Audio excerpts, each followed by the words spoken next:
সুন্দর নাকি কালা এগুলা কয় কি কয় না, অথচ একটা বারও জিজ্ঞাসা করে না যে পাত্রী কি নামাজ পড়তে পারে কিনা, কোরআন পড়তে পারে কিনা। দেখলেই কো পাত্রী দেখে তোর পাত্রী সুন্দর না কালা, এইটার দিকে সবাই খালি জাস্টিফাই করে। কথা কন ঠিক কিনা? এই সুন্দরের কোনো দাম নাই। আমার আল্লাহর রাসূল বলেন, যদি দিনদার মেয়ে হন, একটা দিন মজুরির মেয়ে হোক, একটা রিক্সা চালকের মেয়ে হোক, একটা কৃষকের মেয়ে হোক, ওই মেয়েকে তুমি তোমার পুত্রবধূ বানাও, আল্লাহর কসম লাগে বৃদ্ধ বয়সে তোমার কোনোদিনও বৃদ্ধাশ্রমে যাওয়া লাগবে না। কারণ ইতিহাস সাক্ষী, এখন ইতিহাস বলে দেয় কোন আলেমের মা বৃদ্ধাশ্রমে নয়, কোন হাফেজের মা বৃদ্ধাশ্রমে নয়, কোন ইমামের মা বৃদ্ধাশ্রমে নয়, কোন মুয়াজ্জিনের মা বৃদ্ধাশ্রমে নাই।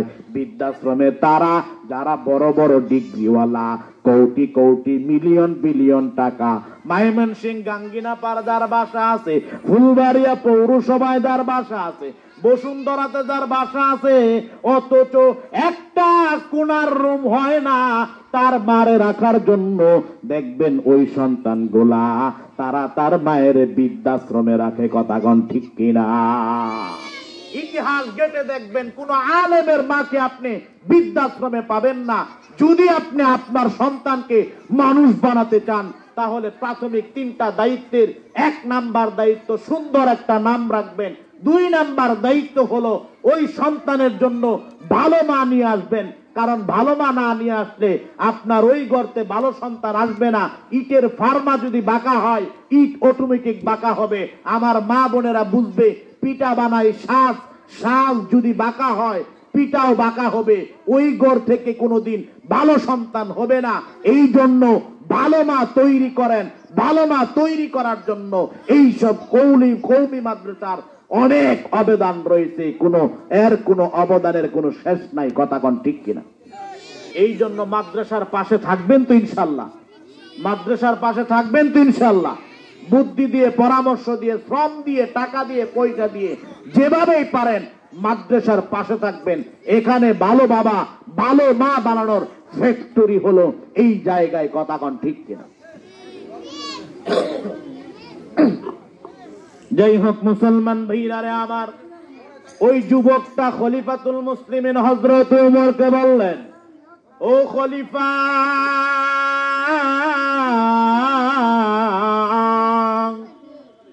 আমার বাবা আমার জন্য একটা মা নিয়ে আসছেন। এই মাটা হলো নর্তকী। এই মা যাত্রা গানে নাচতেন, টাকার বিনিময়ে তিনি দেহ বিক্রি করতেন। হাজার হাজার যুবকের ছেলেদের ক্রাশ ছিল আমার মা। অনেক ছেলেরা দেখে বলতো, দেখ একটা মাল যায়, তাহলে ওই গর্তে তো মালই বের হবে। কথাগণ ঠিক কিনা? এই জন্য 2 নাম্বার দায়িত্ব, আমার বাবা আমার জন্য ভালো মা জোগাড় করে নাই, তাহলে আমি কোত্থেকে ভালো হব? এই জন্য খলিফাতুল মুসলিমিন বললেন, 3 নাম্বার দায়িত্ব, আল্লিমুহুমুল কিতাব। প্রত্যেকটা সন্তানকে কোরআনের শিক্ষায় শিক্ষিত করা। সুবহানাল্লাহ বলেন। প্রত্যেকটা সন্তান, যারা গার্জিয়ান আছেন, আপনার সন্তানকে আপনি জজ, ব্যারিস্টার, উকিল যাই কিছু বানান, আমাদের কোনো সমস্যা নাই। কারণ প্রত্যেকটা সেক্টরে মুসলিম থাকার দরকার আছে।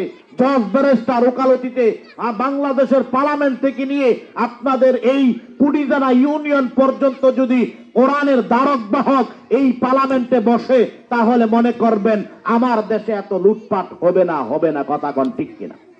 এই জন্য প্রত্যেকটা সেক্টরে কোরআনওয়ালা থাকুক, এটা আমরাও চাই।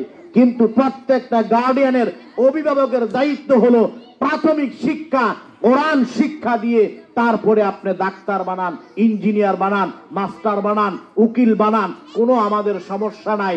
কিন্তু আপনি মনে রাখবেন, প্রাথমিক শিক্ষা প্রত্যেকটা ছেলেকে যতটুকু শিক্ষা করলে, আমার নবী বলেন, তলাবুল ইলমি ফরিদাতুন আলা কুল্লি মুসলিম ওয়া মুসলিমা, প্রত্যেকটা নরনারীর জন্য ততটুকু ইলম শিক্ষা করা ফরজ যতটুকু তার দৈনিক তার জীবন চলার জন্য। মাসলামাইল নামাজ হারাম না হালাল, নামাজ ফরজ না ওয়াজিব, নামাজের ভিতরে ওয়াজিব সুন্নাত ফরজিয়াত কি কি আছে এগুলা প্রত্যেকটা লোকের জানা, এটা প্রত্যেকটা লোকের এলেম জানা ফরজ। কথা কোন ঠিক কিনা? এখন নামাজ ভঙ্গের কারণ 14টি।